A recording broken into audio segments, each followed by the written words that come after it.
Alright, what's up guys doing? New Sibling Rise vid. Today we're back for some BOT. So I got a 25.5 seconds run, but this is not the run you will be seeing on the vid. I will be trying to get a better run afterwards. I'm just going to present to you guys the setup because the setup is not going to change. But the run you will see for the step-by-step run and the final run at the end will not be the same. I'm definitely going to change that shit because it's horrendous. I'm going to be honest, it's horrendous. I want to get sub 24 to be honest. I just wanted to get like the setup out of the way. Before we jump into the vid, as always, make sure you drop a like, comment, and subscribe to the channel. We're super close to the 7k subs, so make sure you do subscribe to the channel. Actually, 70% of the people watching me aren't subscribed to the channel, so make sure you fix that. And also make sure you activate the notification bell to not miss any more uploads. So the setup I used was Stormbringer and Plum for Song Jinwoo. And then for the hunters, I had Isil, Ayla, and Libora. Ayla and Libora here for their buffs. And Isil is only there to activate your QT at one particular moment that I will be explaining on the step-by-step run. As always, there will be the step-by-step run and the full run. Like I said, there will be the timestamps in the vid. So if you want to jump to either part, make sure you check it out. For the shadows, Beru, Beste, and Kaisel. No Serbi just because he wouldn't have the time to put his debuff because we stay like very low time on the boss phase. So obviously for that, no Serbi, we just put Kaisel because he can deal a bit of damage before we actually end the boss. For the artifacts, I went with Toughness and Obsidian on Song Jinwoo. That's very standard, everyone runs that. And for the supports, I basically ran the new meta setup for supports on Song Jinwoo. For Holy, for Sylph, could be for Wish here. And then on the other one, you have for Guardian and for Wish, it could be Sylph there. Like, you can just mix and match those. You just need like the 4 pieces of those 4 sets. So for Holy, for Guardian, for Sylph, and for Wish. And then for the last one, you just put Full Blessing. That's for sure what brings you the most damage for your Song Jinwoo. And that's what we're gonna run on basically every BOT and like just every fight in general. For the skills, I went with Magnifying Slash and Liberation. Some other setups use Breach, some other setup use Sunder. I've seen some setup using Vacuum Wave. There's a bunch of setups. I'm just showing mine, but yeah, like I said, there's a bunch of setups. You can just pick whatever you feel like doing and whatever you have. For the QTs, I have Overshadow. That is not mythical, so that brings a problem on my run, but I'll explain it to you later. And then I have Thunderstorm, which is mythical, but you don't need it. It's actually, I mean, you do need it, but if you don't have it, it's not like a big deal. As for the blessings, as you can see, there is also a problem. I don't have mythical into it. I still managed to do it without it, but if you have it, it's better. Also, I'm running Bloodlust just because I don't have Double-Edged Sword mythical. Otherwise, I would change that 100%. And then for the other two, they're kind of like mandatory, quote unquote. Mana Rampage and then Sharp Perception. Sharp Perception is like the best mythical blessing stone in my opinion. For the defensive ones, you just need aggressive defense and life for sure to proc like those shields. And for the cores, the only one that matters are the bottom one on Song Jinwoo, so you need the Deimos one like the purple, and on the top one you need the Baron blue one for the 5% attack.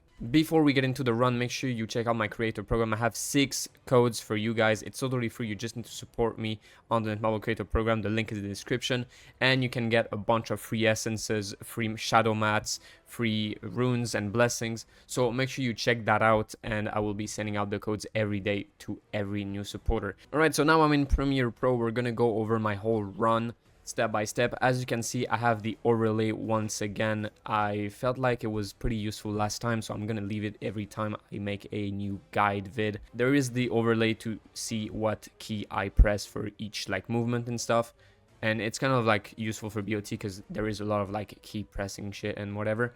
So I did get a better run than what I had when I showed you the setup. I got a 23.5 second run, so that's pretty cool. It's pretty decent. And yeah, basically we're gonna go over that. So you start the run, you do 4 dashes, and at the end of the 4th dash you will use your Isil support skill.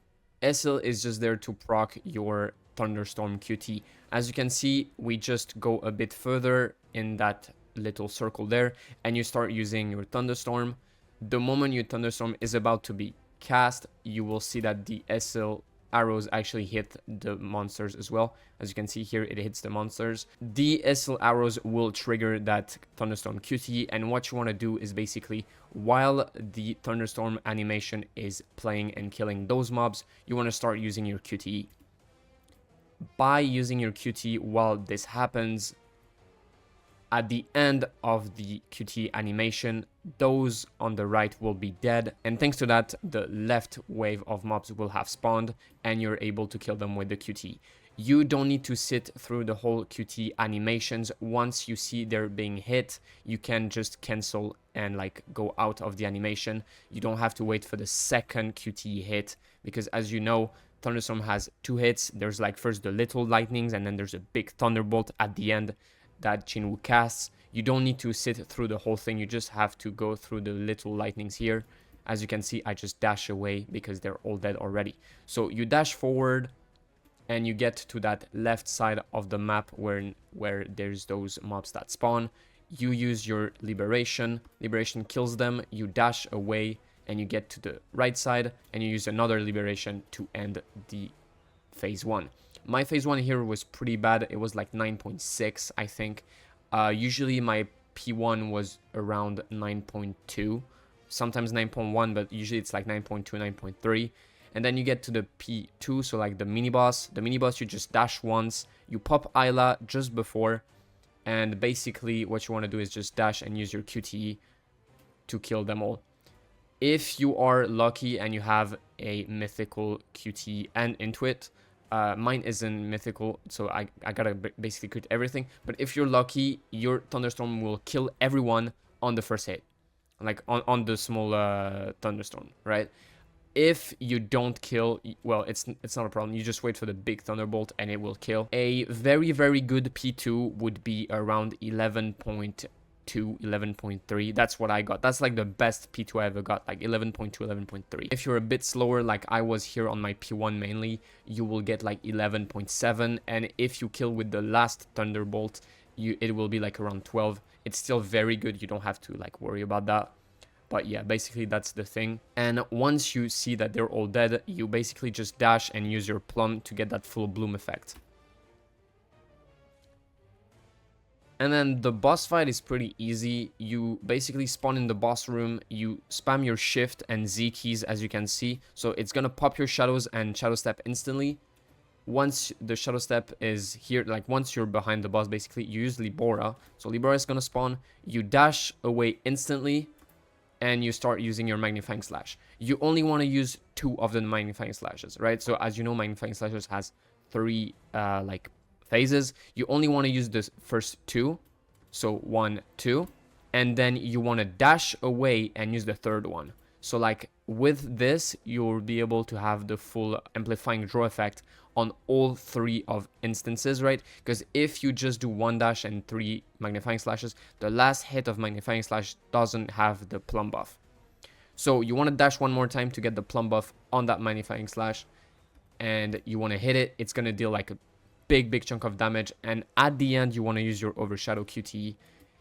Mine not being mythical and missing mythical Intuit, I have to crit every single hit basically. Like everything has to crit, otherwise I don't kill. If you have everything mythical, obviously you will have a bit more of a margin, but basically at the end it's supposed to kill. If you don't kill, you can just use your liberation. Liberation does around 10% damage, so it should be more than enough to finish off. And basically that's the whole run. The whole run is really fast, so you can't really make that many mistakes, and it's really easy to just die and retry and retry and retry. So it's really not as bad as Iberg was last week. This one is pretty easy. You just have like to know to like how to use your setup, and once you basically know that, it's fairly easy. And as you can see, we got 23.517 on my best ever P2. So like I said, my best ever P1 was 9.2 ish, so it would have brought my P2 to like 11.3, 11.2, and with that it would have been like pretty nice. It would have been like 23 on the dot ish, but we didn't have that luck. Still got 23.5. It's pretty decent, and I think that's about it. I mainly wanted to make the vid to have like that whole guide and stuff. Hopefully it helps you guys. Hopefully you get a decent score. Let me know in the comments what you get. Make sure you drop a like and subscribe to the channel like I said earlier, and I'll see you guys in my next one. See ya.